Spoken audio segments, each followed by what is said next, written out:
അപ്പൊ നിങ്ങൾക്ക് മോങ്കോഷ് ഇൻസ്റ്റാൾ ആണെന്ന് അറിയാൻ വേണ്ടിയേ നിങ്ങൾ ടെർമിനലിൽ വരിക, എന്നിട്ട് മോങ്കോഷ് ടൈപ്പ് ചെയ്തേ.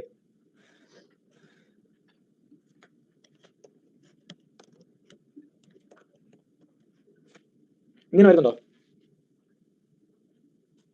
ടെർമിനൽ ഓപ്പൺ ചെയ്യാം, മോങ്കോഷ് ടൈപ്പ് ചെയ്യാം. എല്ലാവർക്കും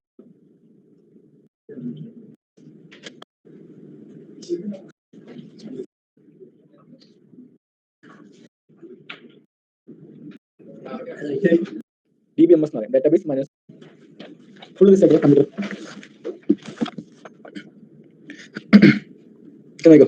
നമ്മൾ ലാസ്റ്റ് ക്ലാസ്സിൽ മോങ്കോഷും മോങ്കോഡുമാണ് ഇൻസ്റ്റാൾ ചെയ്തത്. ഓക്കെ, അപ്പൊ മോങ്കോഡ് എന്ന് പറഞ്ഞാൽ എന്താ? അതാണ് അതിനുള്ള ഡീം പ്രോസസ്, അതായത് അത്ര മെയിൻ പ്രോസസ്. ഈ മോങ്കോഡുമായിട്ടാണ് നമ്മൾ ഇന്ററാക്ട് ചെയ്യുന്നത്. അല്ലെങ്കിൽ മോങ്കോഡ് എന്ന് പറഞ്ഞ പ്രോഗ്രാമാണ് നമ്മുടെ ഡാറ്റാബേസ് നമ്മളിപ്പോൾ ഡാറ്റ ആഡ് ചെയ്താൽ ആ ഡാറ്റ കൂടെ സേവ് ചെയ്യുന്നത്, റിട്രീവ് ചെയ്യുന്നതല്ല. ഓക്കെ ആണല്ലോ? അതുപോലെ പോസ്റ്റ് കുട്ടും ബാച്ച് എല്ലാം ചെയ്യുന്നതാ ഈ മോങ്കോഡാണ്. നമ്മൾ മോങ്കോഡുമായിട്ടാണ് കമ്മ്യൂണിക്കേറ്റ് ചെയ്യുക. ഈ പ്രോഗ്രാമാണ് ഡാറ്റാബേസ് മാനേജ്മെന്റ് സിസ്റ്റം, DBMS എന്ന് പറയും, ഡാറ്റാബേസ് മാനേജ്മെന്റ് സിസ്റ്റം. അതായത് ഡാറ്റാബേസിലുള്ള കാര്യങ്ങളെല്ലാം മാനേജ് ചെയ്യുന്ന ഈ പ്രോഗ്രാമാണ്. അപ്പോൾ ലൈബ്രറി നോക്കുകയാണെങ്കിൽ ലൈബ്രറിയും പോലെ. അടുത്താണ് മോങ്കോഷ്. മോങ്കോഷ് എന്ന് പറഞ്ഞാൽ എന്താ പറഞ്ഞു, ഷെൽ പ്രോഗ്രാമിന് വേണ്ടി യൂസ് ചെയ്യുന്നതാണ്. അതായത് ഇത്രേ ഉള്ളൂ. നമ്മൾ എന്താ പറയുക, ഇപ്പം നമുക്ക് വേണമെങ്കിൽ നമ്മുടെ ആ ഒരു ഡാറ്റാബേസിനെ ടെർമിനൽ വഴി ആക്സസ് ചെയ്യാം. ടെർമിനൽ വഴി നമുക്ക് ഡാറ്റാബേസിൽ കാണാം, അതിലുള്ള കളക്ഷൻസ് കാണാം, പുതിയ കളക്ഷൻ ആഡ് ചെയ്യാം, അതിലേക്ക് ഡാറ്റ ആഡ് ചെയ്യാം. അതായത് അതിനൊന്നും നമുക്ക് പ്രോഗ്രാം ഇല്ലാതെ അതിനെ മാനേജ് ചെയ്യാൻ വേണ്ടി നമ്മൾ ഉപയോഗിക്കുന്നതാണ് ഈ മോങ്കോഷ്. മോങ്കോഷ് എന്ന് പറഞ്ഞ പ്രോഗ്രാം നമ്മൾ ഇൻസ്റ്റാൾ ചെയ്താൽ നമുക്ക് എന്ത് ചെയ്യാം, നമ്മുടെ ടെർമിനൽ വഴി എന്താണ് ഞാൻ അറിയുന്നത്, എന്നറിയുന്നില്ലേ? ചിരിക്കുന്നവരാണ്. ഓക്കെ, പിന്നെ മോങ്കോഷ് പറഞ്ഞാൽ എന്താ, ഈ പ്രോഗ്രാമാണ്. ഈ പ്രോഗ്രാം ഇൻസ്റ്റാൾ കഴിഞ്ഞാൽ നമുക്ക് ടെർമിനൽ വഴി എന്ത് ചെയ്യാം, നമ്മുടെ ഡാറ്റാബേസ് ആക്സസ് ചെയ്യാം. ഓക്കെ ആണല്ലോ? ഓക്കെ, അപ്പൊ നമുക്ക് റിസെറ്റ് ചെയ്തോ. ഇവിടെ സംഭവിക്കുന്നത് എന്താ വെച്ചാലേ, നമ്മുടെ കമ്പ്യൂട്ടറിൽ മോങ്കോഡ് ഇൻസ്റ്റാൾ ചെയ്തല്ലോ. ഓക്കെ, മോങ്കോഡ് എന്ന പ്രോഗ്രാം ഇൻസ്റ്റാൾ ചെയ്തല്ലോ. ഈ പ്രോഗ്രാം ഓട്ടോമാറ്റിക്കലി നമ്മുടെ കമ്പ്യൂട്ടർ സ്റ്റാർട്ട് ചെയ്യുന്ന സമയത്ത് റൺ ആവും. അതായത് മോങ്കോഡിബിയുടെ ആ പ്രോഗ്രാം നിങ്ങളുടെ കമ്പ്യൂട്ടറിൽ ഓൾറെഡി റണ്ണിംഗ് ആണ്. ഓക്കെ, റോഷന്റെ മാത്രമല്ല, അതാണ് കണക്ട് ചെയ്യാൻ പറ്റുന്നത്. ബാക്കിയുള്ള എല്ലാവരുടെയും കമ്പ്യൂട്ടറിനകത്ത് മോങ്കോഡ് എന്ന് പറഞ്ഞ പ്രോഗ്രാം ഓൾറെഡി റണ്ണിംഗ് ആണ്. ഓക്കെ ആണല്ലോ?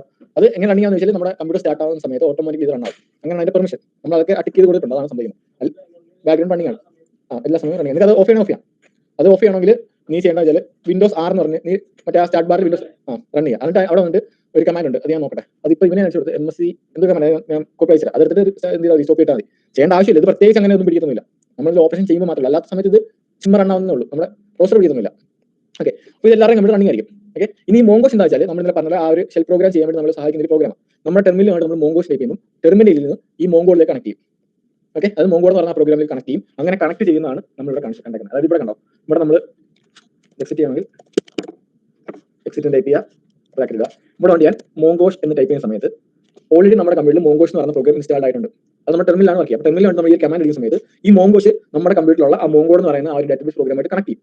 ഓക്കെ, അപ്പോൾ ഇത് എവിടെയാണ് റൺ ചെയ്യുന്നത് വെച്ചാൽ അതിനുള്ള ആ ഒരു റൺ ചെയ്യുന്നതിലേക്കുള്ള കണക്ഷൻ സ്ട്രിംഗ് ആണ് കാണിച്ചിരിക്കുന്നത്. മോങ്കോഡ് ://270:00117. ഓക്കെ, ഇതാണ് അതെന്താ ഞാൻ പറയാം ഇവിടെ. അപ്പോൾ നമ്മുടെ കമ്പ്യൂട്ടറിലുള്ള മോങ്കോഡുമായിട്ട് ഇത് കണക്ട് ചെയ്തു. അതാണ് ഇത്രയും സംഭവം സംഭവിച്ചിരിക്കുന്നത്. എല്ലാവർക്കും വന്നില്ലേ? റോഷനോ റിസെറ്റ് ചെയ്തോ? നീ ആപ്ലിക്കേഷൻ അത് പല ടൈപ്പ് ഓഫ് സമയത്ത് ഈ ആപ്ലിക്കേഷനകത്ത് ഇപ്പൊ നമ്മൾ ഇന്നലെ 2 കാര്യങ്ങൾ പറഞ്ഞായിരുന്നു. Collection, document. എന്തായിരുന്നു കളക്ഷൻ എന്ന് പറഞ്ഞതായിരുന്നു? എന്തായിരുന്നു?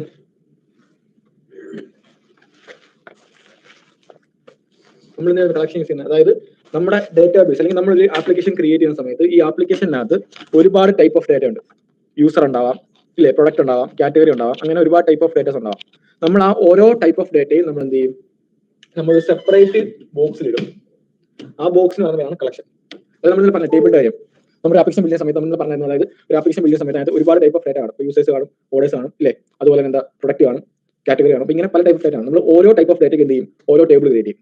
SQL കേസിലാണെങ്കിൽ ഓരോ ടേബിൾ ക്രിയേറ്റ് ചെയ്യും. എന്നിട്ടാണ് അതിലേക്ക് ഡാറ്റ ആഡ് ചെയ്യുക, ഇല്ലേ എന്ന് പറഞ്ഞാൽ നമ്മുടെ NoSQL കേസിൽ ഇവിടെ അതിന് പറയുന്ന ആ ടേബിളിന് പറയുന്നതാണ് കളക്ഷൻ. ഈ കളക്ഷൻ എന്ന് പറയുന്നത് അറേ ആയിട്ട് സങ്കല്പിക്കാം. ഇപ്പൊ നമ്മുടെ ആപ്ലിക്കേഷൻ അത് പല ടൈപ്പ് ഓഫ് ഡാറ്റ ഉണ്ടെങ്കിൽ നമ്മൾ എന്ത് ചെയ്യും, അത്രയും അറേസ് ക്രിയേറ്റ് ചെയ്യും. ആ ഓരോ അറയ്ക്കും പറയുന്ന പേരാണ് കളക്ഷൻ. ഈ കളക്ഷനകത്തേക്ക് നമ്മൾ എന്ത് ചെയ്യും, ഡാറ്റ ആഡ് ചെയ്യും. ആ ആഡ് ചെയ്യുന്ന ഡാറ്റയ്ക്ക് പറയുന്ന പേരാണ് ഡോക്യുമെന്റ്. മനസ്സിലായോ? എന്നാണ് സംഭവം. നമുക്ക് കാണാം. ഓക്കെ, നമുക്ക് ആദ്യം ചെയ്യാന്ന് വെച്ചാൽ നമുക്ക് എങ്ങനെ മോങ്കോഷ് ഉപയോഗിച്ചിട്ട് നമ്മൾ ഡാറ്റാബേസിനെ ആക്സസ് ചെയ്യാം, എങ്ങനെ ഡാറ്റാബേസിലേക്ക് ഡാറ്റ ആഡ് ചെയ്യാനൊക്കെ നോക്കാം. അതാണ് പഠിക്കാൻ വന്നത്. ഓക്കെ, അപ്പൊ അതിനായിട്ട് നമുക്ക് കുറച്ച് കമാൻഡ്സ് പഠിക്കണം. നമ്മൾ പൊതുവെ മോങ്കോഷ് ഉപയോഗിച്ചല്ല ചെയ്യുക, നമ്മൾ നമ്മുടെ Node.js ആപ്ലിക്കേഷൻ വെച്ചിട്ടാണ് ചെയ്യുക, എക്സ്പ്രസ് വഴിയായിരിക്കും ചെയ്യുക. പക്ഷേ ഇപ്പോൾ നമ്മൾ തൽക്കാലം ആദ്യം ഇത് പഠിക്കാൻ വേണ്ടി എന്തൊക്കെ ഓപ്പറേഷൻസ് ആണ് നമുക്ക് ഡാറ്റാബേസ് ചെയ്യാൻ പറ്റുമെന്ന് നോക്കാം. ഓക്കെ, ഫസ്റ്റ് സ്റ്റെപ്പ് എന്ന് വെച്ചാൽ നമ്മുടെ ഡാറ്റാബേസായിട്ട് കണക്ട് ചെയ്യാനുള്ള. അങ്ങനെ കണക്ട് ചെയ്യാൻ വേണ്ടിയാണ് നമ്മൾ എന്ത് ചെയ്തിരിക്കുന്നത്, നമ്മൾ മോങ്കോഷ് ഉപയോഗിച്ചിരിക്കുന്നത്. നമ്മൾ മോങ്കോഷ് എന്ന് പറയുന്ന പ്രോഗ്രാം ഡൗൺലോഡ് ചെയ്ത് നമ്മുടെ ടെർമിനൽ വഴി ഇപ്പോൾ നമ്മുടെ ഡാറ്റാബേസായിട്ട് കണക്ട് ചെയ്തു. ഓക്കെ, കണക്ട് ചെയ്തപ്പോൾ കണ്ടോ ടെസ്റ്റ് എന്നുണ്ടോ അവിടെ, അതായത് അവിടെ ഒരു ടെസ്റ്റ് തൊട്ട് ഐക്കൺ ഉണ്ട്. നിങ്ങൾ അറിയില്ല അതെന്താണെന്ന് വെച്ച് കഴിഞ്ഞാൽ നമ്മൾ നമ്മുടെ ആ ഒരു ആപ്ലിക്കേഷനകത്തുള്ള MongoDB എന്ന് പറയുന്ന ആപ്ലിക്കേഷനകത്തുള്ള ഏത് ഡാറ്റാബേസിലാണ് കറന്റ് നിൽക്കുന്നത്. നമ്മൾ ഓരോ ആപ്ലിക്കേഷനും ഓരോ ഡാറ്റാബേസ് ക്രിയേറ്റ് ചെയ്യും. ഓക്കെ ആണല്ലോ. അപ്പം MongoDB എന്ന് പറയുന്ന ഒരു ഡാറ്റാബേസ് മാനേജ്മെന്റ് സിസ്റ്റം, ആ ഒരു പ്രോഗ്രാം ഉപയോഗിച്ചിട്ട് നമ്മൾ ഓരോ ആപ്ലിക്കേഷനും ഓരോ ഡാറ്റാബേസ് വരും. ഇപ്പം നമ്മൾ എന്താ ടു ഡു ആപ്പ് ആണ് ചെയ്യുന്നത്, ടു ഡു DB എന്നൊക്കെ പറഞ്ഞിട്ട് ഓരോ ഡാറ്റാബേസ് വരും. എന്നിട്ട് ആ ഓരോ ഡാറ്റാബേസിൽ ഒരുപാട് കളക്ഷൻ കാണും, ഒരുപാട് ഡോക്യുമെന്റ്സ് കാണും. ഇങ്ങനെയാണ് സംഭവിക്കുക. അപ്പം കറന്റ് നമ്മൾ ഇതിനകത്ത് കണക്ട് ചെയ്ത് കയറുന്ന സമയത്ത് അവർ വെറുതെ നിങ്ങളിപ്പോൾ ലാൻഡ് ചെയ്ത് നിൽക്കുന്നത് ടെസ്റ്റ് എന്ന് പറയുന്ന ഡാറ്റാബേസിലാണെന്നാണ് പറഞ്ഞിരിക്കുന്നത്. ചുമ്മാ നമുക്ക് കയറാൻ വേണ്ടി മാത്രമല്ല, കണക്ട് ചെയ്യുമ്പോൾ ജസ്റ്റ് നിൽക്കാൻ വേണ്ടിയുള്ള സ്ഥലം. ഓക്കെ ആണല്ലോ. ഇതാണ് ഫസ്റ്റ്. ഇനി ഇവിടെ വന്നിട്ട് ഇപ്പം കണ്ടോ ലിസ്റ്റ് ഷോ DBS എന്ന് പറയുന്ന കമാൻഡ് ഉണ്ടോ. ഞാൻ ഇവിടെ വന്നിട്ട് ഷോ DBS എന്ന് ടൈപ്പ് ചെയ്താൽ എന്റെ ഈ ഒരു MongoDB-ക്കകത്തുള്ള എല്ലാ ഡാറ്റാബേസുകളും ഇവിടെ കാണിച്ചു തരും. ഓക്കെ, അപ്പോൾ ഞാൻ ഇവിടെ കുറെ ഡാറ്റാബേസുകൾ ക്രിയേറ്റ് ചെയ്തിട്ടുണ്ട് ഓൾറെഡി. അതാണ് ഈ കാണിച്ചേക്കുന്നത്. നിങ്ങൾക്ക് ഉണ്ടാവുക അഡ്മിന് കോൺഫിഗ് ലോക്കൽ ആയിരിക്കും. അഡ്മിന് അതെന്ന് വെച്ചാൽ ബേസിക് ആയിട്ട് അവർ പ്രൊവൈഡ് ചെയ്യുന്ന ഡാറ്റാബേസ് ആണ്. നമ്മൾ തൽക്കാലം ഒന്നും ചെയ്യേണ്ട ആവശ്യമില്ല. 3 ഡാറ്റാബേസുകൾ MongoDB-യുടെ ഡാറ്റാബേസുകളാണ്. Okay, അഡ്മിന് config local. ഓക്കെ, ബാക്കിയുള്ള ഇതിനകത്ത് കാണിച്ചിരിക്കുന്ന ഡാറ്റാബേസുകളെല്ലാം ഞാൻ ക്രിയേറ്റ് ചെയ്ത ഡാറ്റാബേസുകളാണ്. ഓക്കെ ആണല്ലോ, ഇത്ര മനസ്സിലാക്കുക. ഓക്കെ, അപ്പം നമ്മുടെ അടുത്ത സ്റ്റെപ്പ് ഇപ്പോൾ ഷോ DBS എന്ന് കൊടുത്താൽ നമ്മുടെ ആ ഒരു ഡാറ്റാബേസ് മാനേജ് സിസ്റ്റം, അതായത് MongoDB മാനേജ് ചെയ്യുന്ന എല്ലാ ഡാറ്റാബേസുകളും കാണാൻ പറ്റും. ഓക്കെ ആണല്ലോ. അപ്പോൾ നിങ്ങൾ കണ്ടല്ലോ, ഇന്ന് ശരിയാടാ, മനസ്സിലായിക്കൊണ്ടിരിക്കണോ? പിന്നെ അതന്നെയാണോ? പിന്നെ അതിൽ ഇപ്പം നീ ലാപ്പിക്കാം, നീ ഇവിടെ ചെയ്യാം. നീ തൽക്കാലം കേട്ടോ.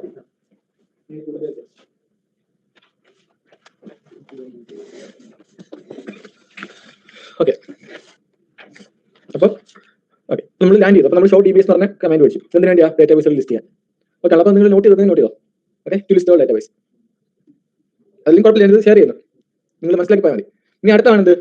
യൂസ് എന്ന് പറഞ്ഞൊരു കമാൻഡ് ഉണ്ട്. ഓക്കെ, ഇപ്പോൾ യൂസ് എന്തിനാ വെച്ചാൽ നമുക്ക് വേണമെങ്കിൽ പുതിയ ഡാറ്റാബേസ് ക്രിയേറ്റ് ചെയ്യാനും അല്ലെങ്കിൽ ഓൾറെഡി ഉള്ള ഡാറ്റാബേസിലേക്ക് മൂവ് ചെയ്യാനും രണ്ടിനും നമ്മൾ ഉപയോഗിക്കുന്ന കമാൻഡാണ് യൂസ്. അതായത് ഇപ്പോൾ ഞാൻ പുതിയ ഡാറ്റാബേസ് ക്രിയേറ്റ് ചെയ്യും, ഇതിനകത്ത് ടു ഡു എന്ന് പറഞ്ഞ ഡാറ്റാബേസ് ഇല്ല. ഓക്കെ, അത് കുറേ ഡാറ്റാബേസ് ഉണ്ട്, പക്ഷേ ടു ഡു എന്ന് പറഞ്ഞ ഡാറ്റാബേസ് ഇല്ല. ഓക്കെ ആണല്ലോ. അപ്പോൾ ഞാൻ ടു ഡു എന്ന് പറഞ്ഞ ഡാറ്റാബേസ് ക്രിയേറ്റ് ചെയ്യാൻ പോകാം. ഞാൻ ക്രിയേറ്റ് ചെയ്യണം, ഞാൻ ആദ്യം ചെയ്യുന്നത് യൂസ് എന്ന് ടൈപ്പ് ചെയ്യും. സ്പേസ് ഏത് ഡാറ്റാബേസ് ആണോ ക്രിയേറ്റ് ചെയ്യേണ്ടത് അതിന്റെ പേര്. ടു ഡു ആണെങ്കിൽ to do, use to do എന്ന് കൊടുത്തു.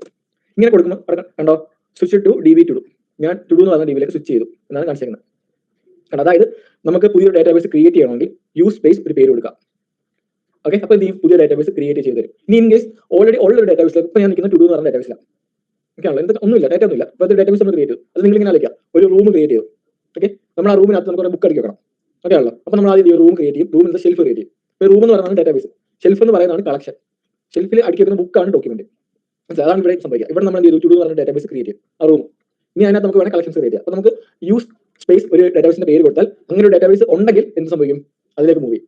ഇല്ലെങ്കിൽ പുതിയത് ക്രിയേറ്റ് ചെയ്തതിലേക്ക് മൂവ് ചെയ്യും. ഓക്കെ, ഇപ്പോൾ ഇവിടെ .db എന്ന് പറഞ്ഞ ഡാറ്റാബേസ് ഉണ്ട്. അപ്പോൾ എനിക്ക് വേണമെങ്കിൽ എന്ത് ചെയ്യാം? Use .db. അപ്പോൾ ഈ .db എന്ന് പറഞ്ഞ ഡാറ്റാബേസിലേക്ക് നമ്മൾ സ്വിച്ച് ചെയ്യും. മനസ്സിലായത്? ഇപ്പോൾ ഓൾറെഡി ഉള്ള ഡാറ്റാബേസിലേക്ക് മൂവ് ചെയ്തു, ഇല്ലെങ്കിൽ പുതിയത് ക്രിയേറ്റ് ചെയ്യും. അതിനാണ് യൂസ്. ഇപ്പോൾ ഞാൻ ഇവിടെ ഉണ്ട് ഷോ DBS എന്ന് ടൈപ്പ് ചെയ്യുന്നത്, ഷോ DBS. Okay, അഡ്മിന് config. അപ്പോൾ ഇവിടെ നിങ്ങൾ നോക്കുക, ഷോ DBS അടിച്ചപ്പോൾ നമ്മൾ ഓൾറെഡി ടു ഡു എന്ന് പറഞ്ഞ ഡാറ്റാബേസ് ക്രിയേറ്റ് ചെയ്തായിരുന്നു. പക്ഷേ ഇവിടെ വന്നിട്ടുണ്ടോ നോക്കിയേ? അതിന്റെ കാര്യം വെച്ചാൽ നമ്മൾ ഡാറ്റാബേസ് ക്രിയേറ്റ് ചെയ്ത് വെച്ചാൽ അതിനകത്ത് കളക്ഷൻ ഒന്നും ഇല്ലെങ്കിൽ അത് കാണിക്കില്ല. അതിന് ഡാറ്റ ഒന്നുമില്ലല്ലോ, അതാണ് കാണിക്കുന്നത്. അപ്പം ഞാൻ ഡാറ്റാസ് ക്രിയേറ്റ് ചെയ്യണം. അപ്പം ഞാൻ ഒന്നോ തിരിച്ചു പോകാൻ കാണിക്കുന്ന .db ആണ് യൂസ് ടു ഡു. ആണല്ലോ. അപ്പോൾ രണ്ട് കമാൻഡ്സ് വെച്ചില്ലേ? ഷോ DBS എന്തിനാ വേണ്ടിയാ? ഡാറ്റാബേസുകൾ ലിസ്റ്റ് ചെയ്യാം, ഓൾറെഡി ഉള്ള ഡാറ്റാബേസുകൾ ലിസ്റ്റ് ചെയ്യാം. യൂസ് എന്തിനാ? പുതിയത് ക്രിയേറ്റ് ചെയ്യാനോ അല്ലെങ്കിൽ ഉള്ളതിലേക്ക് മൂവ് ചെയ്യാനോ. ഓക്കെ ആണല്ലോ. ഓക്കെ, ഇനി ഇതെന്ന് വെച്ചാൽ DB.get name, അതെന്ന് വെച്ചാൽ ഡാറ്റാബേസിന്റെ പേര്. അപ്പോൾ നമുക്ക് ഇവിടെ തന്നെ ഉണ്ട്, അത് വേണ്ട. ഓൾറെഡി നമ്മൾ നിൽക്കുന്ന ഡാറ്റാബേസിന്റെ പേര് കിട്ടാൻ വേണ്ടിയാണ്. ഓക്കെ, ഡ്രോപ്പിലേക്ക് വരാം, അടുത്ത മെയിൻ കമാൻഡ് നോക്കാം. ഓക്കെ, ഇത്ര നമ്മൾ ചെയ്തു. ഇനി അടുത്ത സ്റ്റെപ്പ് എന്ന് പറഞ്ഞാൽ നമുക്ക് ഈ ഡാറ്റാബേസിനകത്ത് പുതിയൊരു കളക്ഷൻ ക്രിയേറ്റ് ചെയ്യണം. ഓക്കെ ആണല്ലോ, പുതിയ കളക്ഷൻ ക്രിയേറ്റ് ചെയ്യണം. അപ്പോൾ പുതിയൊരു കളക്ഷൻ ക്രിയേറ്റ് ചെയ്യാനുള്ള കോഡാണ് db.create collection, ബ്രാക്കറ്റിൽ കളക്ഷന്റെ പേര് കൊടുക്കാം. ഓക്കെ ആണല്ലോ. അപ്പം ആ ഡാറ്റാബേസിനകത്ത് ഒരു കളക്ഷൻ ക്രിയേറ്റ് ചെയ്യപ്പെടും. ഓക്കെ, അപ്പോൾ നമ്മൾ ഈ DB എന്ന് സൂചിപ്പിക്കുന്നത് നമ്മൾ നിൽക്കുന്ന ഡാറ്റാബേസ് ഏതാണോ അതാണ്, അതിനാണ് സൂചിപ്പിക്കുക DB. ഇപ്പോൾ ഏതായിരിക്കും DB ടു ഡു. ഇനി db.create collection, ക്രിയേറ്റ് കളക്ഷന്റെ C ക്യാപിറ്റലാണ്. ഓക്കെ ആണല്ലോ. എന്നിട്ട് ബ്രാക്കറ്റ് കൊടുക്കുക, അതായത് പാരാന്തസിസ് കൊടുക്കുക. എന്നിട്ട് അതിനകത്ത് നമുക്ക് കളക്ഷൻ ക്രിയേറ്റ് ചെയ്യണമെങ്കിൽ കളക്ഷന്റെ പേര് കൊടുക്കുക. ഇപ്പോൾ ഞാൻ ഒരു കളക്ഷൻ ക്രിയേറ്റ് ചെയ്യാൻ പോകുന്നത്, അതിന്റെ പേര് യൂസേഴ്സ്. ഓക്കെ, വേണ്ട യൂസേഴ്സ്. ഓക്കെ, അപ്പോൾ നമ്മൾ ഇത് ചെയ്തു db.create collection, ബ്രാക്കറ്റിൽ യൂസേഴ്സ്. ഓക്കെ, അപ്പോൾ യൂസേഴ്സിന് വേറെ ഒരു കളക്ഷൻ ക്രിയേറ്റ് ചെയ്യണം. ഇവിടെ ഞാൻ എൻ്റർ അടിക്കുന്നു. അപ്പോൾ നോക്കിയാൽ എനിക്ക് റെസ്പോൺസ് ആയിട്ട് ഓക്കെ മീൻസ് ക്രിയേറ്റ് ചെയ്യപ്പെട്ടു എന്നാണ്. ഓക്കെ ആണല്ലോ. ഇപ്പോൾ ഒരു കളക്ഷൻ ഇവിടെ ക്രിയേറ്റ് ആയി. അപ്പോൾ നമ്മൾ ഡാറ്റാബേസ് ക്രിയേറ്റ് ചെയ്തു, ഡാറ്റാബേസിനകത്ത് യൂസേഴ്സ് എന്ന് പറയുന്ന കളക്ഷൻ ക്രിയേറ്റ് ചെയ്തു. ഓക്കെ, ഇനി അടുത്തത് നമുക്ക് എന്ത് ചെയ്യണം? ആ ഡാറ്റാബേസിലുള്ള കളക്ഷന്റെ പേരെല്ലാം ലിസ്റ്റ് ചെയ്യണം. അത് ഡാറ്റാബേസ് ഉണ്ട്, ആ ഡാറ്റാബേസിലുള്ള കളക്ഷന്റെ പേരുകൾ കാണണം, ഏത് കളക്ഷൻ ഉണ്ടെന്ന് കാണണം. ഓക്കെ ആണല്ലോ. അതിനായിട്ട് നമ്മൾ എന്ത് ചെയ്യുന്നു? ഇവിടെ വരിക db.get collection names. ഇപ്പോൾ db.get collection names കൊടുത്തപ്പോൾ നമുക്ക് എന്ത് കിട്ടി? നമുക്ക് അറക്കകത്ത് അതിനകത്ത് ഒരു കളക്ഷനേ ഉള്ളൂ, അതാണ് ഒരു പേര് കിട്ടിയത്. ഒന്നിൽ കൂടുതൽ കളക്ഷൻ വേണമെങ്കിൽ അതും കിട്ടും. ഓക്കെ ആണല്ലോ. ഓക്കെ, ഇവിടെ നിൽക്കട്ടെ, നിങ്ങൾ നോക്കണം. ഇപ്പോൾ ഞാൻ ഇവിടെ കോമ്പസ് ഓപ്പൺ ചെയ്യണം. നിങ്ങൾക്ക് എല്ലാവർക്കും കോമ്പസ് എന്ന് പറഞ്ഞ ആപ്ലിക്കേഷൻ ഉണ്ടാവും. ഈ ആപ്ലിക്കേഷൻ എന്ന് പറയുന്നത് MongoDB എന്ന് പറഞ്ഞ ഡാറ്റാബേസുമായിട്ട് നമ്മൾ കണക്ട് ചെയ്യാൻ വേണ്ടി നമ്മൾ ഷെൽ ഉപയോഗിച്ച പോലെ നമുക്ക് കണക്ട് ചെയ്യാൻ വേണ്ടിയുള്ള വേറെ ആപ്ലിക്കേഷനാണ് കോമ്പസ്.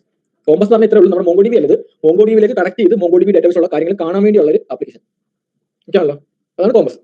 ഓക്കെ, അപ്പൊ ഞാൻ കോമ്പസ് ഓപ്പൺ ചെയ്തു. എന്നിട്ട് ഇതിനകത്തുണ്ടോ ഇവിടെ സൈഡിൽ ലോക്കൽ ഹോസ്റ്റ് 27017. ഇതെന്താ വെച്ചാൽ നമ്മുടെ കമ്പ്യൂട്ടറിൽ ഞാൻ ആദ്യം പറഞ്ഞായിരുന്നു, നമ്മുടെ കമ്പ്യൂട്ടറിൽ റൺ ചെയ്യുന്ന എല്ലാ പ്രോഗ്രാംസിനും ഒരു പോർട്ട് നമ്പർ ഉണ്ട് ഇല്ലേ? നമ്മളങ്ങനെയുള്ള ഇപ്പം നമ്മുടെ ബാക്ക് എൻഡ് ആണെങ്കിലും ഫ്രണ്ട് എൻഡ് ആണെങ്കിലും ഒക്കെ റൺ ചെയ്യുന്ന ഒരു പോർട്ട് നമ്പറിലായിരിക്കും 3000, 4000, 5000 നമ്മൾ നമ്പർ കൊടുക്കും. അതായത് ഉള്ളൂ നമ്മുടെ കമ്പ്യൂട്ടറിൽ റൺ ചെയ്യുന്ന എല്ലാ പ്രോഗ്രാമിനും റെപ്രസെന്റ് ചെയ്യുന്ന നമ്പർ ഉണ്ട്, അതാണ് പോർട്ട് നമ്പർ. നമ്മുടെ കമ്പ്യൂട്ടറിൽ റൺ ചെയ്യുന്ന ഒരു ആപ്ലിക്കേഷനാണ് മോങ്കോ DB അഥവാ മോങ്കോഡ് ഇല്ലേ? അപ്പൊ അത് റൺ ചെയ്യുന്ന സ്ഥലത്ത് അതിന് ഒരു പോർട്ട് നമ്പർ ഉണ്ട്. ആ പോർട്ട് നമ്പറാണ് 27017. ഡിഫോൾട്ട് ആയിട്ട് എല്ലാവർക്കും വരുന്ന ഒരു പോർട്ട് നമ്പറാണ് 27017. അത് മോങ്കോ DB എന്ന് പറയുന്ന ഡേറ്റാബേസ് ഡിഫോൾട്ട് ആയിട്ട് റൺ ചെയ്യുന്ന പോർട്ട് നമ്പറാണ് 27017. നമുക്ക് വേണമെങ്കിൽ ഇത് മാറ്റാം. നമ്മൾ അത് ഇൻസ്റ്റാൾ ചെയ്യുന്ന സമയത്ത് ചോദിക്കുന്നുണ്ട്, നമ്മളപ്പോൾ നെക്സ്റ്റ് കൊടുത്ത് പോയി. അതാണ് മറ്റേ കസ്റ്റമർ ചോദിച്ചില്ലേ, നമ്മൾ കസ്റ്റം ആക്കിയിട്ട് നമുക്ക് മാറ്റാം പോർട്ട് നമ്പർ. നമ്മൾ മാറ്റില്ല, നമ്മൾ ഡിഫോൾട്ട് പോർട്ട് നമ്പർ തന്നെ വന്നു. ഓക്കെ, അപ്പൊ നമ്മൾ കോമ്പസ് എന്ന് പറയുന്ന ഒരു ആപ്ലിക്കേഷൻ ഓപ്പൺ ചെയ്തിട്ട് നമ്മുടെ കമ്പ്യൂട്ടറിൽ, അത് നമ്മുടെ കമ്പ്യൂട്ടർ എന്ന് പറയുന്നത് ലോക്കൽ ഹോസ്റ്റിൽ 27017 എന്ന് പറയുന്ന ഫോൺ നമ്പറിൽ റൺ ചെയ്യുന്ന ആപ്ലിക്കേഷനിലേക്ക് കണക്ട് ചെയ്യാൻ പോവാം. അവിടെ എന്താ റൺ ചെയ്യുന്നത്?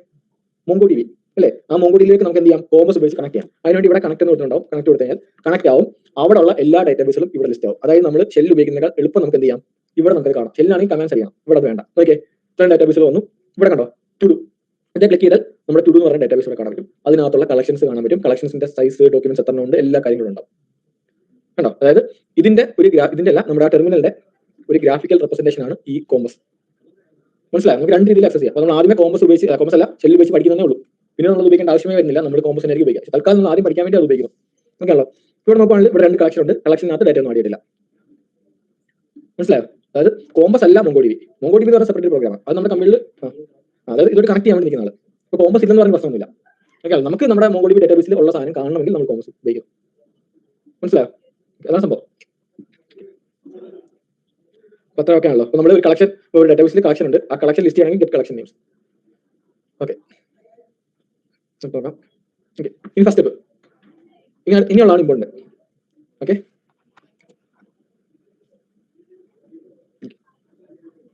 ഇനി അടുത്ത സ്റ്റെപ്പ് എന്ന് വെച്ചാൽ നമ്മൾ ഈ ഒരു ടു ഡു എന്ന് പറഞ്ഞ ഡേറ്റാബേസിനകത്ത് രണ്ട് കളക്ഷൻ ക്രിയേറ്റ് ചെയ്തു. ഏതൊക്കെയാണ്? യൂസേഴ്സും പ്രൊഡക്ട്സും. ഓക്കെ, നമുക്ക് ഇനി എന്ത് ചെയ്യണം? കളക്ഷനിലേക്ക് ഡേറ്റ ആഡ് ചെയ്യണം. നമ്മുടെ ആകെയുള്ള ഡേറ്റാബേസിലേക്കുള്ള ഓപ്പറേഷൻസ് ഏതൊക്കെയാണ്? CRUD ഓപ്പറേഷൻ, ക്രിയേറ്റ് അല്ലേ, റീഡ്, അപ്ഡേറ്റ്, ഡിലീറ്റ്. ഇതാണ് നമ്മുടെ മെയിൻ ഓപ്പറേഷൻ. പക്ഷേ ഇതിനകത്ത് പിന്നെ വരുന്ന എക്സ്ട്രാ സാധനം എന്ന് പറയുന്നത് നമ്മൾ ഇതിനെ ഗെറ്റ് ചെയ്യുന്ന സ്ഥലത്തുള്ള ഓപ്പറേഷൻസ്. അതായത് നമുക്കിപ്പോൾ ഡേറ്റാബേസിലേക്ക് നമ്മൾ ഡേറ്റ ആഡ് ചെയ്യുന്നതിന് ഒരു ഓപ്പറേഷൻ ഉള്ളൂ, ആഡ് ചെയ്യാനുള്ള ഓപ്ഷൻ. അതുപോലെ ഡിലീറ്റ് ചെയ്യാൻ വേണ്ടി ഡിലീറ്റ് ചെയ്യാം, അപ്ഡേറ്റ് ചെയ്യാൻ വേണ്ടി അപ്ഡേറ്റ് ചെയ്യാം. പക്ഷേ നമ്മൾ ഗെറ്റ് ചെയ്യുന്ന സമയത്ത് നമ്മൾ എന്ത് ചെയ്യും? പല കണ്ടീഷൻ വെച്ചിട്ട് പല രീതി ഗെറ്റ് ചെയ്യും. അവിടെയാണ് നമ്മൾ കൂടുതൽ കാര്യങ്ങൾ ചെയ്യാൻ പോകുന്നത്. പക്ഷേ ബാക്കിയുള്ള എല്ലാം സെയിം തന്നെയാണ്. അപ്പോൾ നമുക്ക് എങ്ങനെ ഒരു കളക്ഷനിലേക്ക് ഡേറ്റ ആഡ് ചെയ്യുന്ന നോക്കാം. ഓക്കെ ആണല്ലോ? ഒരു കളക്ഷനിലേക്ക് നമുക്ക് ഒരു ഡേറ്റ ആഡ് ചെയ്യണമെങ്കിൽ നമ്മൾ DB ഡോട്ട് കളക്ഷനോട് ക്രിയേറ്റ് ചെയ്തല്ലോ, കളക്ഷൻ കൊടുക്കാം. എന്നിട്ട് കളക്ഷന്റെ പേര് കൊടുക്കുക. എന്താ കളക്ഷന്റെ പേര്? യൂസേഴ്സ്. ഓക്കെ, എന്നിട്ട് നമ്മുടെ ആവശ്യം എന്താ? ഡേറ്റാബേസിലേക്ക് ആഡ് ചെയ്യണം ഇല്ലേ? ഡേറ്റാബേസിലേക്ക് ആഡ് ചെയ്യാനുള്ള കോഡാണ് എന്ത്? ഇൻസേർട്ട് 1 അഥവാ ഇൻസേർട്ട് മിനി. ഇവിടെ ഇൻസേർട്ട് ആണ് കൊടുത്തേക്കുന്നത്, പക്ഷേ ഇൻസേർട്ട് 1 ഇൻസേർട്ട് മിനി ആണുള്ളത്. അത് DB ഡോട്ട് കളക്ഷന്റെ പേര്. അപ്പം ഇങ്ങനെ കൊടുക്കുമ്പോഴത്തേക്കും ആ കളക്ഷൻ സെലക്ട് ആയി. ഡോട്ട് കളക്ഷനിലേക്ക് നമുക്ക് ഡേറ്റ ആഡ് ചെയ്യണമെങ്കിൽ ഡോട്ട് ഇൻസേർട്ട് 1 എന്നാണ് അതിനുള്ള കോഡ്. എന്നിട്ട് ഒബ്ജക്റ്റ് ആയിട്ട് നമുക്ക് എന്ത് ചെയ്യാം? ഇതിലേക്ക് ഡേറ്റ ആഡ് ചെയ്യാം. അപ്പോൾ ഡേറ്റ എന്ന് പറയുമ്പോൾ കീവേഡ് ആഡ് ചെയ്യാം. നെയിം ആണ്, ഏജ് ആണ്. അപ്പോൾ നമുക്ക് എന്ത് ചെയ്യാം? ഒരു യൂസർ ആണ്, ഞാൻ കൊടുക്കുന്നു name.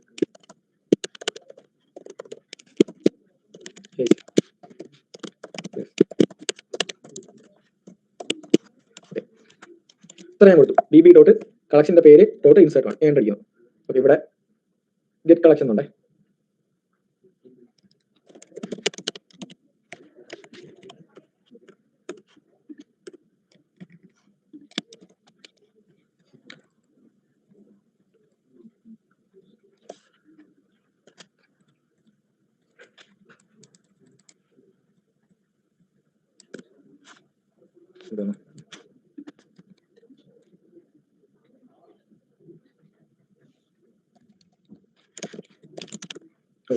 DB dot get collection users dot insert 1.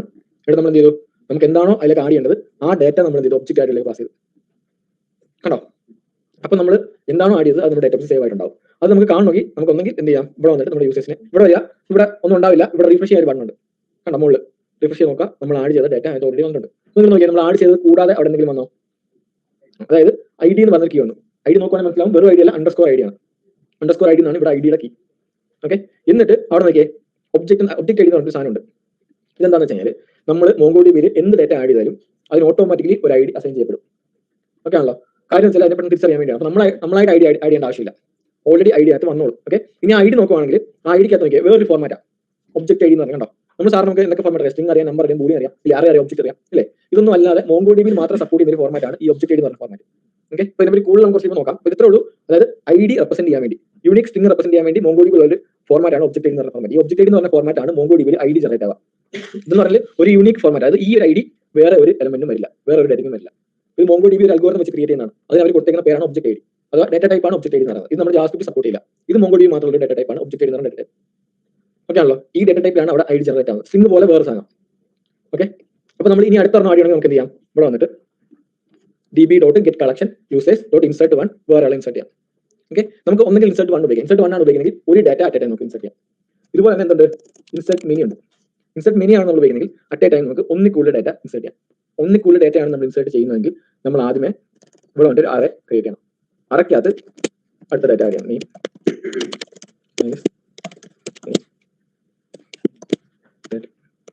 രണ്ടെണ്ണം കൊടുക്കുന്നുള്ളൂ. മൊത്തത്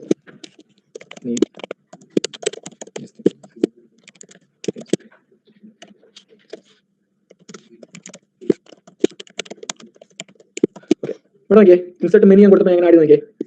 ഇൻസർട്ട് മെനി കൊടുത്തപ്പോൾ ഇൻസർട്ട് മെനി ബ്രാക്കറ്റ് ഇട്ട് അറയ്ക്കകത്ത് ഫസ്റ്റ് ഒബ്ജക്റ്റ് ആയിട്ട് ആദ്യത്തെ ഡേറ്റ കണ്ടോ, കോമ രണ്ടാമത്തെ ഒബ്ജക്റ്റ് ആയിട്ട് രണ്ടാമത്തെ റെക്കോർഡ്, കോമ ഇനി എത്ര വേണമെങ്കിൽ നമുക്ക് ആഡ് ചെയ്യാം. ഇൻസർട്ട് 1 ആണെങ്കിൽ ഈ അറിയേണ്ട ആവശ്യമില്ല. ഇൻസർട്ട് 1 ആയപ്പോൾ നമ്മൾ ഡയറക്റ്റ് ഒറ്റ ഒബ്ജക്റ്റ് ആയിട്ട് ആഡ് ചെയ്തു. കാര്യം ഇൻസർട്ട് 1 ഉപയോഗിക്കുന്നത് ഒരു ഡേറ്റ ആഡ് ചെയ്യാം. ഇൻസർട്ട് മെനി ആണെങ്കിലോ മൾട്ടിപ്പിൾ ഡേറ്റ ആഡ് ചെയ്യാം. ആഡായി നോക്കിയേ, ആഡായി കണ്ടോ, നമുക്ക് ഇവിടെ ട്രൂ കിട്ടി. അതുപോലെ തന്നെ ഇവിടെ കണ്ടോ, ഏതൊക്കെയാണോ ആഡ് ചെയ്തത് അതിന്റെ ജനറേറ്റ് ആയ ഒബ്ജക്റ്റ് ഐഡീസ് നമുക്ക് റിട്ടേൺ കിട്ടി. നമ്മൾ ഇനി ഇവിടെ വന്നിട്ട് നമ്മുടെ കോമ സെറ്റിൽ നോക്കുവാണെങ്കിൽ നമുക്ക് ഇവിടെ കാണാം കണ്ടോ, ഒന്നാമത്തെ രണ്ടാമത്തെ മൂന്നാമത്തെ 3 ഡേറ്റ ആഡായി. ഇതിന് പറയുന്ന പേരാണ് ഡോക്യുമെന്റ്. ഇതൊരു ഡോക്യുമെന്റ് ആണ്, ഇത് വേറെ ഡോക്യുമെന്റ് ആണ്, ഇത് വേറെ ഡോക്യുമെന്റ് ആണ്. നമ്മൾ ടു എടുത്ത് നോക്കുവാണെങ്കിൽ നോക്കിയേ, ചെയ്യണം.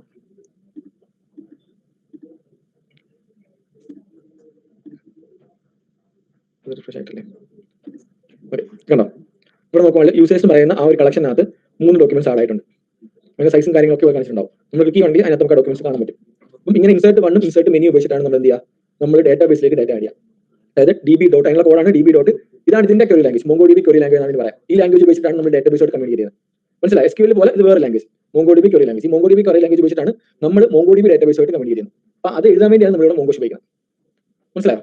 ഓക്കെ, ഇനി ഇതുപോലെ തന്നെ നമുക്ക് ആ ഡേറ്റാബേസിലുള്ള എല്ലാ ഡേറ്റയും ഇവിടെ ലിസ്റ്റ് ചെയ്ത് കാണുന്നത് വെച്ചാൽ നമ്മളിപ്പോൾ കോമേഴ്സ് ഉപയോഗിച്ചാണ് കണ്ടത്. ഇവിടെ ലിസ്റ്റ് ചെയ്യണമെങ്കിൽ DB ഡോട്ട് ഏത് കളക്ഷനിലാണ് കണ്ടത്, കളക്ഷന്റെ പേര് ഡോട്ട് ഫൈൻഡ് എന്ന് കൊടുക്കുക. എന്തടിച്ചാൽ നമുക്ക് ആ ഡേറ്റാബേസിലുള്ള ആ കളക്ഷനുള്ള എല്ലാ ഡേറ്റയും കാണാൻ പറ്റും. കണ്ടോ, അതായത് ഡേറ്റാബേസിലേക്ക് ആഡ് ചെയ്യണമെങ്കിൽ നമ്മൾ എന്ത് ചെയ്യുക? DB ഡോട്ട് ഗെറ്റ് കളക്ഷൻ, കളക്ഷന്റെ പേര് ഡോട്ട് ഇൻസർട്ട് 1 ഇൻസർട്ട് മെനിയോ കൊടുത്താൽ ഡേറ്റാബേസിലേക്ക് ആഡ് ചെയ്യാം. ഇൻസർട്ട് 1 ആണെങ്കിൽ അറ്റ് എ ടൈം ഒരു ഡേറ്റ, ഇൻസർട്ട് മെനി ആണെങ്കിൽ ഒന്നിക്കുള്ള ഡേറ്റ. ഇനി അതുപോലെ ഡേറ്റാബേസിലുള്ള ഡേറ്റ ഇങ്ങോട്ട് എടുക്കാനാണെങ്കിൽ നമ്മൾ എന്ത് ചെയ്യും? ഡോട്ട് ഫൈൻഡ് കൊടുക്കും. അപ്പൊ ഗെറ്റ് പോസ്റ്റ് മനസ്സിലായോ? നീ ഇത് മാത്രമല്ല, ഈ ഫൈനകത്തൊക്കെ ഒരുപാട് അഡീഷണൽ കാര്യങ്ങൾ നമുക്ക് അറിയാനുണ്ട്. അത് ബേസിക് ആയിട്ട് നമ്മൾ നോക്കുന്നുള്ളൂ. ഇത് മനസ്സിലായോ? എത്ര ട്രൈ നോക്കിയേ.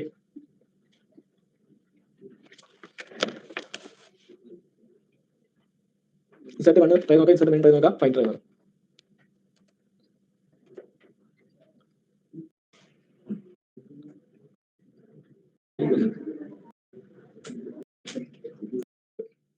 ഓക്കെ ആണല്ലോ. ഇപ്പൊ ഡിലീറ്റ് വേണമെന്നായിരിക്കും.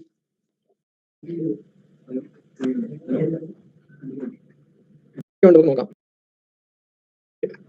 അപ്പം ക്രിയേറ്റ് ചെയ്യാൻ വേണ്ടിയാണ് create 1, insert 1 insert many. Okay, അപ്പൊ ഞാൻ ഇതിട്ടേക്കാം. ബാക്കി ഉണ്ടോ നോക്കാം. ഇനി അടുത്ത നമുക്ക് ഡിലീറ്റ് നോക്കാം. ഓക്കെ, ഇപ്പൊ ഡിലീറ്റ് ചെയ്യാൻ എന്തുണ്ട്? ഡിലീറ്റ് 1 ഡിലീറ്റ് മെനി ഉണ്ട്. ഓക്കെ ആണല്ലോ. ഇപ്പൊ ഡിലീറ്റ് വേണമെന്നായിരിക്കും ഒരെണ്ണം ഡിലീറ്റ് ചെയ്യാം. അതായത് ഈ ഡിലീറ്റ് 1ലും ഡിലീറ്റ് മെനിക്കകത്തും നമ്മൾ കണ്ടീഷൻ പാസ് ചെയ്യണം. ഇപ്പൊ നമുക്ക് ഏതെങ്കിലും പർട്ടിക്കുലർ ഡേറ്റ ആയിരിക്കും ഡിലീറ്റ് ചെയ്യേണ്ടത്. അല്ലെങ്കിൽ ഒരു പർട്ടിക്കുലർ ഡോക്യുമെന്റോ അല്ലെങ്കിൽ ഒന്ന് ഫുൾ ഡോക്യുമെന്റ് ആയിരിക്കും നമുക്ക് ഡിലീറ്റ് ചെയ്യേണ്ടത്. നമുക്ക് ഒരു ഡോക്യുമെന്റ് ആണ് ഡിലീറ്റ് ചെയ്യണമെങ്കിൽ നമ്മൾ എന്ത് ചെയ്യുക? ഡിലീറ്റ് 1 കൊടുക്കുക. എന്നിട്ട് എന്ത് ചെയ്യുക? അതിലേക്ക് നമ്മൾ എന്ത് കണ്ടീഷന്റെ ബേസിലാണ് ഡിലീറ്റ് ചെയ്യുന്നത്? ഇപ്പോൾ ID വെച്ചിട്ടാവാം, ചിലപ്പോൾ പേര് വെച്ചിട്ടാവാം, അല്ല എന്ത് വെച്ചിട്ടാണ് ഡിലീറ്റ് ചെയ്യേണ്ടത് ആ കണ്ടീഷൻ പാസ് ചെയ്യുക. അപ്പോൾ ഡിലീറ്റ് 1 ആണ് നമ്മൾ കൊടുക്കുന്നതെങ്കിൽ നമ്മൾ കൊടുക്കുന്ന കണ്ടീഷൻ സാറ്റിസ്ഫൈ ചെയ്യുന്ന ആദ്യത്തെ ആളെ ഡിലീറ്റ് ചെയ്യും. ഡിലീറ്റ് മെനി ആണ് കൊടുക്കുന്നതെങ്കിൽ നമ്മൾ കൊടുക്കുന്ന കണ്ടീഷൻ സാറ്റിസ്ഫൈ ചെയ്യുന്ന ഒന്നിൽ കൂടുതൽ, ഇപ്പം എന്താ പ്ലേസ് എറണാകുളത്ത് നിന്ന് 10 വേണ്ടത് വെച്ചാൽ നമ്മൾ ഡിലീറ്റ് മെനി കൊടുക്കുകയാണ്. എന്നിട്ട് കണ്ടീഷനായിട്ട് പ്ലേസ് എറണാകുളം കൊടുത്താൽ എന്ത് ചെയ്യും? എറണാകുളത്ത് നിന്ന് 10 പേരെ ഡിലീറ്റ് ചെയ്യും. ഡിലീറ്റ് 1 ആണെങ്കിൽ ആദ്യത്തെ ആളെ മാത്രം ഡിലീറ്റ് ചെയ്യും. ഓക്കെ ആണല്ലോ. ഇതാണ് ഡിലീറ്റ് 1 ഡിലീറ്റ് മെനി. അപ്പോൾ നമുക്ക് പൊതുവെ ഏതെങ്കിലും ഒരു പർട്ടിക്കുലർ ആളെ മാത്രമായിട്ടാണ് ഡിലീറ്റ് ചെയ്യേണ്ടത്. നമ്മൾ അവിടെ ഡിലീറ്റ് ചെയ്യാൻ വേണ്ടി ഉപയോഗിക്കുന്ന കണ്ടീഷൻ ID ആയിരിക്കും. ഒരു ID എന്ന് പറഞ്ഞാൽ യൂണിക് ആയിരിക്കുമല്ലോ. നമുക്കറിയാം. ഓക്കെ, ഡിലീറ്റ് 1 നമ്മൾ കൊടുക്കും, ID കൊടുക്കും. അപ്പോൾ എന്ത് ചെയ്യും? ആ ID ഉള്ള ഒരാളെ മാത്രം ഡിലീറ്റ് ചെയ്യും. കാര്യം അങ്ങനെ ഒരാളെ മാത്രമേ കാണുള്ളൂ. പക്ഷേ നമുക്ക് പ്ലേസ് ആണെങ്കിൽ പോയി ചിലപ്പോൾ ഒരേ പ്ലേസിൽ ഒന്നിൽ കൂടുതൽ ആൾക്കാർ കാണാം. അപ്പോൾ പുതിയ നമുക്ക് സ്പെസിഫിക് ആയിട്ട് ഒരാളെ മാത്രം ഡിലീറ്റ് ചെയ്യണമെങ്കിൽ നമ്മൾ ഉപയോഗിക്കുന്ന ID ആയിരിക്കും. ഒന്നിൽ കൂടുതൽ ആൾക്കാരെ ഡിലീറ്റ് ചെയ്യണമെങ്കിൽ നമുക്ക് ഏത് കണ്ടീഷൻ വേണമെങ്കിലും കൊടുക്കാം. മനസ്സിലായി? അപ്പോൾ ഡിലീറ്റ് നോക്കാം. ഓക്കെ, അപ്പം ഇപ്പം നമ്മൾ ഒന്നുകൂടെ ലിസ്റ്റ് ചെയ്യാം. ഫൈൻഡ് കൊടുത്തു. നമുക്ക് 1, 2, 3 യൂസേഴ്സ് ഉണ്ട്. എനിക്ക് ഇതിനകത്തുനിന്ന് ആൽസിനെ ഡിലീറ്റ് ചെയ്യണം. ഓക്കെ, ചെയ്യണമെങ്കിൽ ഞാൻ എന്ത് ചെയ്യും? വേണമെന്നുണ്ട് DB ഡോട്ട് ആദ്യമേ ഗെറ്റ് കളക്ഷൻ, ഏതാ കളക്ഷൻ ഏതാ? യൂസേഴ്സ്. എന്നിട്ട് ഡോട്ട് ഡിലീറ്റ് 1 ഡിലീറ്റ് മെനി കൊടുക്കാം. എനിക്ക് ഒരെണ്ണം മാത്രം ഡിലീറ്റ് ചെയ്താൽ മതി. ഡിലീറ്റ് 1 കൊടുക്കുന്നു. എന്നിട്ട് ബ്രാക്കറ്റ് ഇട്ടിട്ട് നമ്മൾ ഇതിനകത്ത് പാസ് ചെയ്യുന്നത് കണ്ടീഷനാണ്. അപ്പൊ ഞാൻ പാസ് ചെയ്യുന്നത് വെച്ചാൽ ഞാൻ ID ഫീൽഡ് ആണ് കണ്ടീഷൻ വേണ്ടി കൊടുക്കാൻ പോകുന്നത്. അപ്പൊ ഞാൻ എന്ത് ചെയ്യും? ആദ്യമേ ഏത് ഫീൽഡിലാണോ സെർച്ച് ചെയ്യേണ്ടത് ആ ഫീൽഡിന്റെ പേര് കൊടുക്കാം. ആ ഫീൽഡിൽ ഈ ഒബ്ജക്റ്റ് ഐ ഡി വരുന്ന ആളാണ് ഡിലീറ്റ്. അപ്പോൾ മൊത്തത്തിൽ കോപ്പി ആണ്, കോപ്പി ചെയ്യാം, അവിടെ പേസ്റ്റ് ചെയ്യാം. ഒബ്ജക്റ്റ് ഐ ഡി അതുപോലെ കൊടുക്കണം. ഓക്കെ, പിന്നെ ഇവിടെ വന്നിട്ട് delete 1 _id object I D കൊടുത്തു. ഇനി ഞാനിവിടെ എന്ത് അടിക്കുവാണെങ്കിൽ ഈ ഒബ്ജക്റ്റ് ഐ ഡിയിലുള്ള ആൾ ഡിലീറ്റ് ആയിട്ടുണ്ടാവും. നമുക്കത് മനസ്സിലാക്കണമെങ്കിൽ നമ്മൾ എന്ത് ചെയ്യുക, ഒന്നുകൂടെ ഫൈൻഡ് ചെയ്യാം. ഫൈൻഡ് ചെയ്യുന്ന സമയത്ത് നോക്കിയേ അത് പോയില്ലേ, മനസ്സിലാവും. ഇതാണ് ഡിലീറ്റ് 1. ഇനി ഡിലീറ്റ് മെനി ആണെങ്കിൽ നോക്കുമ്പോൾ കുറച്ച് ആഡ് ചെയ്യാം. സെറ്റ് മെനി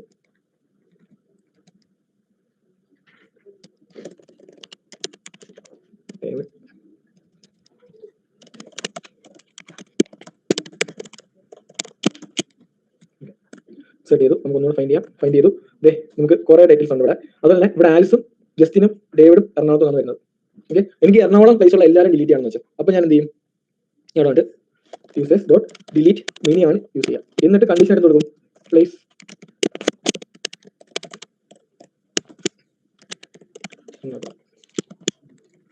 അടിച്ചാൽ ടെക്നോളജി ട്രൂ ഡിലീറ്റഡ് കൗണ്ട് 3 അല്ലേ. അപ്പോൾ ഞാൻ ഒന്നുകൂടെ ഫൈൻഡ് ചെയ്ത് നോക്കുവാണെങ്കിൽ നോക്കിയേ ഒരാൾ മാത്രമേ ഉണ്ടാവുള്ളൂ. കാര്യം ബാക്കി 3 പേരും ഡിലീറ്റ് ചെയ്യപ്പെട്ടു. കാരണം എന്താ, നമ്മൾ കൊടുത്ത കണ്ടീഷൻ എന്ന് പറയുന്നത് പ്ലേസ് എറണാകുളമായിരുന്നു, ബാക്കി 3 പേരുടെയും പ്ലേസ് എറണാകുളമായിരുന്നു.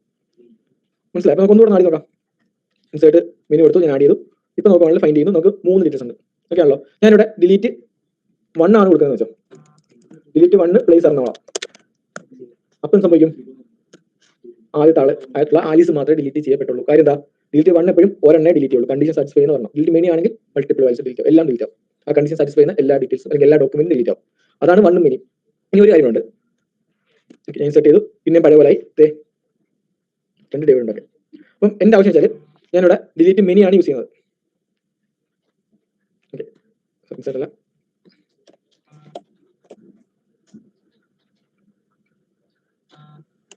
ഇവിടെ നോക്കിയോ, ഡിലീറ്റ് മെനി. ഓക്കെ, എന്നിട്ട് ഞാൻ കണ്ടീഷൻ കൊടുക്കുകയാണ് പ്ലേസ് എറണാകുളം. അപ്പൊ ആർക്ക് ഡിലീറ്റ് ആവായിരിക്കും, എൻ്റർ അടിച്ചാൽ ഈ ഡേവിഡും ഈ ആൾസും ഈ ഡേവിഡും അല്ലേ. ഇനി ഞങ്ങളുണ്ട് കോമ ഏജ് 13 കൊടുത്തു. നമുക്ക് ഇങ്ങനെ കോമ ഇട്ട് എത്ര കണ്ടീഷൻ വേണം കൊടുക്കാം. അങ്ങനെ കൊടുത്താൽ ആൻഡ് പോലെയാണ് വർക്ക് ചെയ്യുക. ഈ കണ്ടീഷനും രണ്ടും സാറ്റിസ്ഫൈ ചെയ്യുന്നത് മാത്രമേ ഡിലീറ്റ് ആവുള്ളൂ. ഇവിടെ നോക്കിയാൽ ഈ ഡേവിഡിനകത്ത് സാറ്റിസ്ഫൈ ചെയ്യുന്നുണ്ടോ, അവിടെ പ്ലേസ് ഉണ്ടോ, ഓക്കെ പ്ലേസ് എറണാകുളമാണ്, പക്ഷേ ഏജോ അല്ല. ഇനി ഈ ഡേവിഡ് ആണെങ്കിലോ അവിടെയല്ല, പക്ഷേ ഈ ആലിസ് നോക്കുവാണെങ്കിൽ ആലിസിന്റെ പ്ലേസ് എറണാകുളമാണ്, ഏജ് 30 ആണ്. അപ്പം ഈ 2 കണ്ടീഷനും സാറ്റിസ്ഫൈ ചെയ്യുന്നത് മാത്രമേ ഡിലീറ്റ് ആവുള്ളൂ. നമ്മൾ ഗെറ്റ് ചെയ്ത് നോക്കുവാണെങ്കിൽ നോക്കിയാൽ ആലിസ് മാത്രമേ പോയിട്ടുള്ളൂ. അപ്പൊ ഇങ്ങനെ നമുക്ക് കോമ ഇട്ട് ഒന്ന് കൂടുതൽ കണ്ടീഷൻ കൊടുക്കാൻ പറ്റും. മനസ്സിലായി. അപ്പൊ ഡിലീറ്റ് 1 ഉണ്ട്, ഡിലീറ്റ് മെനി ഉണ്ട്. ഡിലീറ്റ് 1 എന്തിനാ വേണ്ടിയാ, ഒരെണ്ണം ഡിലീറ്റ് ചെയ്യാം. മെനി ആണെങ്കിൽ ഒന്നിൽ കൂടുതൽ ഇല്ലേ, രണ്ടിലും കണ്ടീഷൻ പാസ് ചെയ്യണം. 1 ആണെങ്കിൽ കണ്ടീഷൻ സാറ്റിസ്ഫൈ ചെയ്യുന്ന ആദ്യത്തെ ഡാറ്റ അഥവാ ആദ്യത്തെ ഡോക്യുമെന്റ് ഡിലീറ്റ് ചെയ്യും. മെനി ആണെങ്കിൽ കണ്ടീഷൻ സാറ്റിസ്ഫൈ ചെയ്യുന്ന എല്ലാ ഡോക്യുമെന്റും ഡിലീറ്റ് ചെയ്യും. ഓക്കെ ആണല്ലോ. ഇനി നമുക്ക് എന്ത് ചെയ്യാം, 1 കൊടുത്താലും മെനി കൊടുത്താലും ഒന്നിൽ കൂടുതൽ കണ്ടീഷൻസ് കോമ ഇട്ട് കൊടുക്കാം. അങ്ങനെ കൊടുത്താൽ ആ എല്ലാ കണ്ടീഷനും സാറ്റിസ്ഫൈ ചെയ്യുന്നത് മാത്രമേ ഡിലീറ്റ് ആവും. മനസ്സിലായോ, ഇതാണ് ഡിലീറ്റ്. ട്രൈ നോക്കിയേ.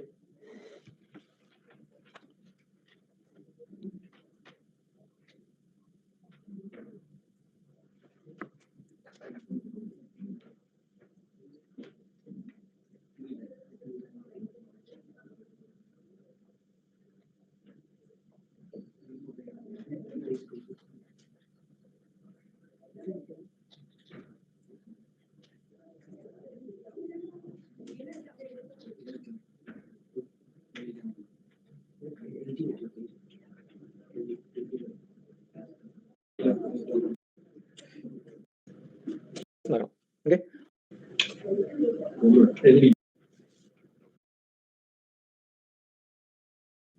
അടുത്തോട്ടെ. പിന്നെ അടുത്ത എന്തായിരിക്കും, ഏതായിരിക്കും, അതെ എഡിറ്റ് ചെയ്യാം അല്ലെ, അപ്ഡേറ്റ് ചെയ്യാം അല്ലേ. അപ്പൊ നമുക്ക് ഇവിടെ എഡിറ്റ് ചെയ്യാൻ അതോ അപ്ഡേറ്റ് ചെയ്യാൻ വേണ്ടി നോക്കുന്നുണ്ട്. അപ്ഡേറ്റ് 1 ഉണ്ട്, അപ്ഡേറ്റ് മെനി ഉണ്ട്. ഇത് അപ്ഡേറ്റ് മാത്രമേ കൊടുത്തുള്ളൂ. പക്ഷേ അപ്ഡേറ്റ് എന്ന് പറയുന്ന കീവേഡ് കുറച്ച് കഴിയുമ്പോൾ സപ്പോർട്ട് പോകും. നമുക്ക് അപ്ഡേറ്റ് കൊടുത്താലും വർക്കാവും, പക്ഷേ കുറച്ച് കഴിയുമ്പോൾ സപ്പോർട്ട് പോകും. അപ്ഡേറ്റ് 1 അപ്ഡേറ്റ് മെനിയാണ് യൂസ് ചെയ്യുന്നത്. ഓക്കെ, അപ്ഡേറ്റ് 1 എന്തായിരിക്കും, നമ്മൾ കൊടുക്കുന്ന കണ്ടീഷൻ സാറ്റിസ്ഫൈ ചെയ്യുന്ന ഒരെണ്ണം അപ്ഡേറ്റ് ചെയ്യാം. അപ്ഡേറ്റ് മെനി എന്തായിരിക്കും, നമ്മൾ കൊടുക്കുന്ന കണ്ടീഷൻ സാറ്റിസ്ഫൈ ചെയ്യുന്ന എല്ലാ ഡേറ്റയും അപ്ഡേറ്റ് ചെയ്യാം. ഓക്കെ, അപ്പൊ അപ്ഡേറ്റ് 1 ഉണ്ട്, അപ്ഡേറ്റ് മെനി ഉണ്ട്. അപ്പൊ നമുക്ക് അപ്ഡേറ്റ് നോക്കാം.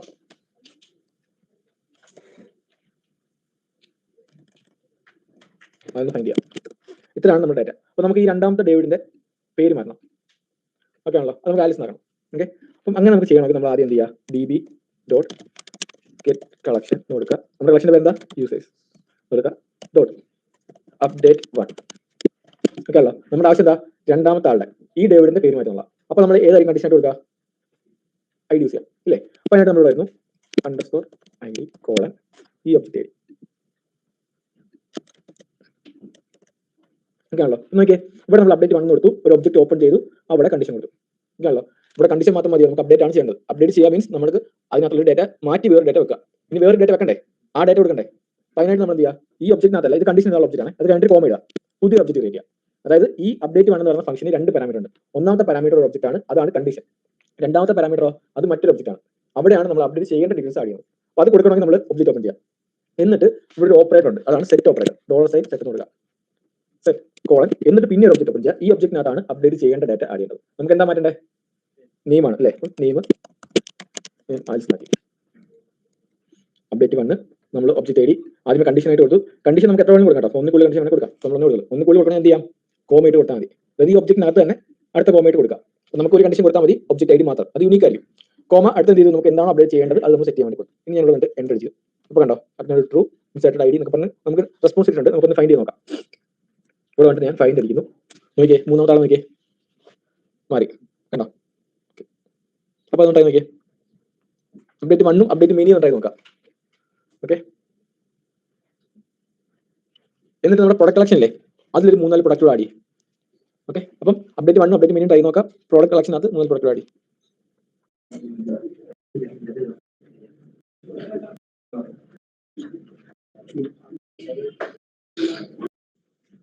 അതാണ് അറയിൽ വരുന്നത്. ഫൈൻഡ് 1 ആണെങ്കിൽ ഓക്കെ, നമ്മൾ ഫൈൻഡ് കൊടുത്തു. നമ്മൾ പ്ലേസ് എറണാകുളമാണ് കൊടുക്കുന്നെങ്കിൽ നമ്മുടെ മോങ്കോ DB നമ്മൾ കണക്ട് ചെയ്യണം. അതായത് നമ്മൾ ഒരു യൂസർ അവിടുന്ന് ഡാറ്റ സെൻഡ് ചെയ്താൽ അത് എക്സ്പ്രസ് വന്നിട്ട് അവിടുന്ന് നമ്മുടെ ഡാറ്റാബേസ് നമ്മൾ കൊടുത്ത ഡാറ്റാബേസ് ഏതാണോ ആ ഡാറ്റാബേസ് സേവ് ആവണം. ഇല്ലേ? ഇത് നമുക്ക് ചെയ്യണമെങ്കിൽ അത് ചെയ്യാൻ വേണ്ടി നമ്മൾ ഉപയോഗിക്കുന്ന പാക്കേജ് ഉണ്ട്, അതാണ് മോങ്കോ DB ഡ്രൈവർ അഥവാ മോങ്കോ DB പാക്കേജ്. മോങ്കോ DB എന്ന് പറയുന്ന ഒരു പാക്കേജ് ഉണ്ട്. നമ്മൾ ഇമേജ് അപ്ലോഡ് ചെയ്യാതെ ഉപയോഗിച്ചേ ഏത് പാക്കേജ് ആണ്? മൾട്ടം എന്ന് പറഞ്ഞ പാക്കേജ് ഉപയോഗിച്ചില്ലേ? മൾട്ടം എന്ന് പറഞ്ഞ പാക്കേജ് ഉപയോഗിച്ചിട്ടുണ്ട്. എന്ന് പറഞ്ഞ പോലെ നമുക്ക് എക്സ്പ്രസ് ആപ്ലിക്കേഷൻ നിന്നുകൊണ്ട് നമ്മുടെ മോങ്കോ DB ഡാറ്റാബേസിൽ കണക്ട് ചെയ്യാൻ വേണ്ടി നമ്മൾ ഉപയോഗിക്കുന്ന മെയിനായിട്ട് 2 പാക്കേജ്. ഒന്നാണ് മോങ്കോ DB. ഓക്കെ, മോങ്കോ DB എന്ന് പറയുന്നത് നമ്മുടെ മോങ്കോ DB എന്ന് പറയുന്ന ആ ഡാറ്റാബേസിന്റെ ആൾക്കാർ തന്നെ ക്രിയേറ്റ് ചെയ്യുന്ന പാക്കേജ്. ഓക്കെ, ഇനി കുറച്ച് എളുപ്പമുള്ള പാക്കേജ് ഉണ്ട്, അതാണ് മോങ്കൂസ്.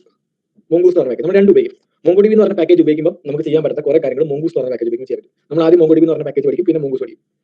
ഓക്കെ ആണല്ലോ, 2 ഉപയോഗിച്ച് നമ്മൾ ചെയ്യും. അപ്പോൾ നിങ്ങൾ ഇവിടെ വന്നിട്ട് മോങ്കോ DB NPM സെർച്ച് ചെയ്താൽ നമുക്ക് ആ പാക്കേജ് കാണാം. ഇതാണ് മോങ്കോ DB driver, മോങ്കോ DB Node.js driver, ഇതാണ് പാക്കേജ്.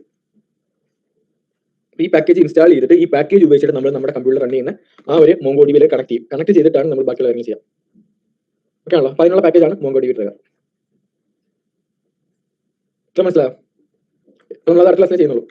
ഓക്കെ ആണല്ലോ, അപ്പോൾ നിങ്ങൾ ഞാനിത് ഈ ഒരു സാധനം ഞാൻ ഗ്രൂപ്പ് ഇട്ടേക്കാം, ഈ സ്ലൈഡ്. അപ്പോൾ നിങ്ങൾ നോക്കിയിട്ട് കമന്റ്സ് ഒക്കെ ഒന്ന് പഠിച്ചിട്ട് വരാം. ഓക്കെ, ബാക്കി നമുക്ക് ക്ലാസ് നോക്കാം.